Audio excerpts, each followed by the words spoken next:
guys, today we will discuss the basic introduction of exercise 1.5. Here we will learn some rules or even we can say that some formulae. So हम इसके question solve कर सके. Okay इस exercise के जो basic introduction का part 1 and part 2 है वो मैं ऑलरेडी अपलोड कर चुकी हूँ. आप वो देख लीजिए अगर आपने अभी तक वो वीडियोस नहीं देखे. Okay then come to this video. Okay so here first is root A B is equal to root A and root B. It means that अगर हमारे पास इस तरह से कोई भी नंबर लिखा हुआ है, ए बी का मतलब क्या है, ए और बी आपके मल्टीप्लिकेशन में. इट मीन्स अगर मैंने रूट लिखा तो यहाँ पे अगर मैंने ए को 2 ले लिया और बी को 3 ले लिया तो इट मीन्स ये इस तरह से एक नंबर यहाँ पे लिखा हुआ है. अगर आपके पास इस तरीके से एक नंबर आपको मिलता है तो आप इसको सिंप्लीफाई करके रूट 2 एंड रूट 3 भी लिख सकते हैं. ओके रूट 2 एंड रूट 3 भी लिख सकते हैं. एंड अगर आपको नंबर इस तरीके से लिखा हुआ मिलता है रूट 2 एंड रूट 3 तो आप इसको इस तरह से भी लिख सकते हैं. मीन्स आपको सिर्फ एक साइड देख के नहीं चलना कि अगर आपको ये नंबर मिला तो आपने इस तरीके से लिख दिया, बट आपको अगर इस तरह से नंबर मिला तो आप उसको इस तरह से नहीं लिख पा रहे हैं. ठीक है, हमें अपनी रिक्वायरमेंट्स के अकॉर्डिंग काम करना पड़ता है. ओके अगर इस तरह से तो हम इसको रूट ए रूट बी मीन्स सेपरेट करके लिख सकते हैं. और अगर हमारे पास नंबर इस तरह से है तो हम उसको सेपरेट करके लिख सकते हैं. अगर नंबर सेपरेट है तो हम इसको कंबाइन करके इस तरीके से लिख सकते हैं. ये जो रूट 2 इंटू रूट 3 लिखा हुआ है इसके बीच में क्या है, मल्टीप्लिकेशन है. इसमें कोई भी कंपलसरी नहीं है कि आपको मल्टीप्लिकेशन लगाना ज़रूरी है. आई होप आपको समझ आ गया होगा. देन नेक्स्ट इज ये डिवाइड का है. अगर आपके डिवाइड में मान लीजिए रूट 2/3 लिखा हुआ है, रूट 2/3 लिखा हुआ है तो हम उसको इस तरह से भी लिख सकते हैं रूट 2/√3. या अगर हमारे पास नंबर इस तरीके से लिखा हुआ है तो हम उसको इस तरह से भी लिख सकते हैं. क्लियर. देन आता है root A plus root B एक ब्रैकेट में और एक ब्रैकेट में root A minus root B is equal to A minus B. इस क्वेश्चन को देख के आपके अंदर, आपके मन में, आपके माइंड में एक प्रॉपर्टी अराइज हो रही होगी, that is A plus B और ए माइनस बी.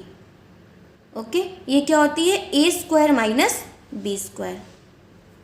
ओके तो ये भी तो इसी फॉर्म में है, A plus B A minus B. A plus B और ए माइनस बी इसी फॉर्म में है. तो अगर हम इसको ए ले रहे हैं तो रूट ए का स्क्वायर हो जाएगा. ये इसी फॉर्म में है, A plus B A minus B, A plus B A minus B. Clear. तो यहाँ पे जो ए की वैल्यू है वो रूट ए है और बी की वैल्यू जो है वो रूट बी है. तो हम इसको इस फॉर्म में लिख सकते हैं, ए स्क्वायर माइनस बी स्क्वायर के फॉर्म में. तो हम क्या लिख सकते हैं, रूट ए का स्क्वायर माइनस रूट बी का स्क्वायर लिख सकते हैं.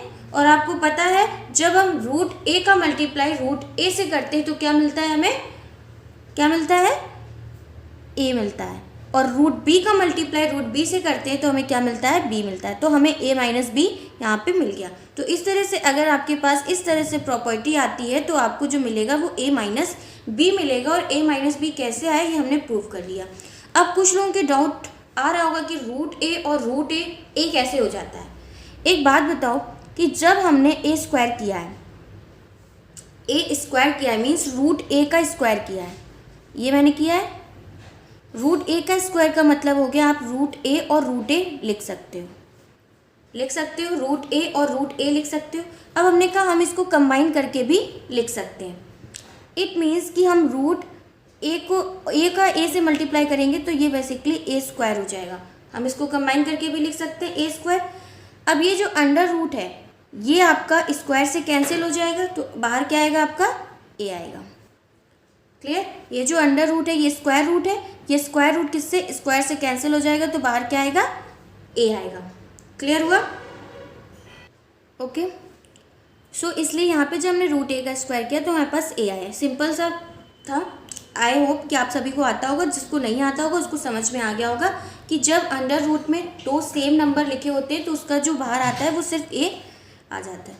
Then root A plus root B और A minus root B, A square minus B. अब यहाँ पे भी आपको दिख रहा होगा ये ए प्लस बी और ये ए माइनस बी लिखा हुआ है. ठीक है, तो इसका जो बाहर आएगा ए स्क्वायर माइनस बी स्क्वायर बाहर आएगा. अब यही आइडेंटिटी लग रही है, हम डायरेक्ट लिख सकते हैं ए स्क्वायर मीन्स ए की वैल्यू तो ए थी तो ए स्क्वायर हो गया minus root B root B का हमें स्क्वायर करना है और हमें पता है कि अगर हम रूट बी का स्क्वायर करते हैं तो क्या बन जाता है, अंडर रूट बी स्क्वायर, और स्क्वायर रूट से स्क्वायर कैंसिल हो जाता है तो हमें क्या मिलता है, सिर्फ बी। तो यहाँ पे क्या आ गया, ए स्क्वायर माइनस बी। ये हमने प्रूव कर दिया। क्लियर। देन नेक्स्ट में आते हैं, next is root A plus root B root C plus root D. जैसे कि अभी तक हम लोग पढ़ रहे थे, एक ब्रैकेट में ए प्लस बी था और एक ब्रैकेट में ए माइनस बी था, राइट। तो हमारा जो आइडेंटिटी लग रहा था वो लग रहा था ए स्क्वायर माइनस बी स्क्वायर। यहाँ पे क्या है, root A plus root B, मतलब दोनों ब्रैकेट में अलग अलग वैल्यूज़ हैं और दोनों किस में, प्लस में। तो हमें यहाँ पे क्या करना होता है, हमें यहाँ पे मल्टीप्लाई करना होता है। कैसे करना होता है, देखो, रूट ए का मल्टीप्लाई अगर हम रूट सी से करेंगे तो वैल्यू क्या आएगी, रूट ए सी आएगी। रूट ए का मल्टीप्लाई रूट डी से करेंगे तो वैल्यू क्या आएगी, रूट ए डी आएगी। कैसे रूट ए डी आएगी, कैसे रूट ए डी आएगी अभी हम आपको बताएंगे। प्लस रूट बी का मल्टीप्लाई रूट सी से किया तो रूट बी सी आ गया, और रूट बी का मल्टीप्लाई रूट डी से किया तो रूट बी डी आ गया। ठीक है, ये मैंने लिख दिया है, बट कुछ स्टूडेंट को समझ में भी नहीं आया होगा। देखो ये हमने क्या किया है, रूट ए का मल्टीप्लाई जब हम रूट सी से करेंगे तो ये रूट ए और रूट सी हो जाएगा। क्लियर। प्लस इसके बीच में मल्टीप्लाई है, लगाना कंपलसरी नहीं होता। रूट ए का मल्टीप्लाई रूट डी से किया तो हमें यहाँ पे रूट ए और ये आपका रूट डी मिल गया। ठीक है। रूट बी का मल्टीप्लाई रूट सी से किया तो रूट बी और यहाँ पे रूट सी मिल गया, और रूट बी का मल्टीप्लाई हमने रूट डी से किया तो रूट बी और रूट डी मिल गया। और हमें पता है कि जब हम अलग अलग लिखे होते हैं और जब हम इसको कंबाइन करके लिखते हैं तो क्या हो जाता है, रूट ए सी, इस तरीके से ये हो जाएगा रूट ए डी, इस तरीके से ये हो जाएगा root B plus root B C, और इस तरीके से ये हो जाएगा रूट बी डी। तो ये हमारा प्रूव होके आ गया। तो इस तरीके से जब इस तरह के क्वेश्चन होंगे तो हम उसको कैसे सॉल्व करेंगे, क्लियर होगा। मतलब हमें इसका मल्टीप्लिकेशन करना है, सिंपल। ठीक है। Root A plus root B का होल स्क्वायर, एक प्रॉपर्टी आप सभी ने पढ़ी है, ए प्लस बी का होल स्क्वायर पढ़ी है, क्लास 8 में ये सभी ने प्रॉपर्टी पढ़ी है। ए प्लस बी का होल स्क्वायर क्या होता है, A square plus B square plus 2ab होता है। यहाँ पे ए की जो वैल्यू है वो रूट ए है और बी की जो वैल्यू है वो रूट बी है।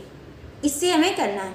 तो हमें पता है कि क्या होता है, रूट ए स्क्वायर मीन्स रूट ए का स्क्वायर मीन्स ए स्क्वायर, प्लस रूट बी है मीन्स रूट बी का स्क्वायर। ठीक है। प्लस 2 रूट ए हो गया और रूट बी हो गया। क्लियर। अब यहाँ पे ये हम आइडेंटिटी को यूज़ कर रहे हैं। ठीक है। ये आपकी आइडेंटिटी, इस आइडेंटिटी, ये आइडेंटिटी मैंने आपको बताई कि इसका यूज़ करके हम इसको सॉल्व कर रहे हैं। ठीक है। देन आपका क्या आया, जब हमने रूट ए स्क्वायर को सॉल्व किया तो हमें पता है ये इससे कैंसिल हो गया तो क्या बचा, ए, प्लस ये अंडर रूट जो है मीन्स स्क्वायर रूट जो है वो स्क्वायर से कैंसिल हो गया तो क्या बचा, बी, प्लस 2। ये अलग अलग लिखे हुए हैं, अगर हम इसको कंबाइन करेंगे तो क्या हो जाएगा, 2 रूट ए बी। और हमें यही तो चाहिए था, A plus B plus root A B. और हम इसको इस तरह से भी लिख सकते हैं, A plus 2 root A B plus B. Clear. I hope आपको सारे रूल्स या फिर सारे फॉर्मूले अच्छे से समझ आ गए होंगे। सबसे पहले हमने क्या पढ़ा था कि अगर हमारे पास कोई भी चीज़ मल्टीप्लिकेशन में लिखी है हम उसको अलग तरीके से इस तरह से लिख सकते हैं। अगर अलग लिखी हुई है, सेपरेट लिखी हुई है, तो हम उसको कंबाइन करके लिख सकते हैं। इसी तरह आपका डिवाइड में था और इसी को यूज़ करके हमने ये वाले सॉल्व किए कि अगर हमारे पास ए plus B, A minus B की आइडेंटिटी है तो हमें पता है A square minus B square होता है, तो रूट ए। अब यहाँ पे ए स्क्वायर माइनस बी स्क्वायर नहीं आया, यहाँ पे ए माइनस बी आया। क्यों आया, क्योंकि जब हम रूट ए का स्क्वायर करेंगे तो हमारे आंसर ए स्क्वायर नहीं आएगा। क्यों नहीं आएगा, क्योंकि रूट लगा हुआ है, रूट आपका स्क्वायर को कैंसिल कर देगा तो सिर्फ ए बचेगा। ठीक है। और रूट बी है तो रूट बी को स्क्वायर करेंगे तो रूट जो है वो स्क्वायर से कट जाएगा तो सिर्फ बी बचेगा, बी स्क्वायर नहीं बचेगा। क्लियर हुआ। इस तरह से अगर यहाँ पे देखो तो यहाँ पे ए स्क्वायर माइनस बी आया है। अब यहाँ पे ए के पास कोई भी स्क्वायर रूट नहीं है, मीन्स कुछ भी कैंसिल नहीं होना है तो ए स्क्वायर डायरेक्ट हो जाएगा। क्लियर। इसी तरह इसमें अगर रूट बी देखोगे तो रूट बी में स्क्वायर रूट है और स्क्वायर रूट आपके स्क्वायर को कैंसिल कर देगा तो जो बचेगा वो बी बचेगा और ये आपका बचेगा ए स्क्वायर। तो क्या हो गया, ए स्क्वायर माइनस बी। और इसमें कोई आइडेंटिटी नहीं लगाई है, इसमें हमने सिंपली क्या किया है, मल्टीप्लिकेशन किया है। ठीक है। और यहाँ पे हमने ये आइडेंटिटी पढ़ी थी ए प्लस बी का whole square, A square plus B square plus 2ab। अब यहाँ पे रूट लगा हुआ है तो क्योंकि रूट स्क्वायर को कैंसिल करेगा तो सिर्फ ए बचेगा। ए स्क्वायर नहीं आया, क्योंकि ए स्क्वायर जो हमने स्क्वायर लगाया तो उसको तो अंडर रूट ने कैंसिल कर दिया, तो हमारे पास क्या बचा, सिर्फ ए बचा, a plus B plus 2 root A B. Clear हुआ? ठीक है, अब इससे रिलेटेड हम कुछ क्वेश्चन सॉल्व करेंगे। हम आपको कुछ क्वेश्चन सॉल्व करने को दे रहे हैं, नेक्स्ट वीडियो में हम वो क्वेश्चन डिस्कस करेंगे। ओके, सो आपको ये तीनों क्वेश्चन सॉल्व करके लाने हैं। क्लियर? ये तीनों क्वेश्चंस आपको सॉल्व करने हैं, कल की क्लास में मैं डिस्कस करूँगी, तब आप उसको मैच कर लीजिएगा। ओके, आई होप आपको सब समझ आया होगा। देन ये क्वेश्चंस हम नेक्स्ट वीडियो में कंटिन्यू करेंगे। Okay, thank you.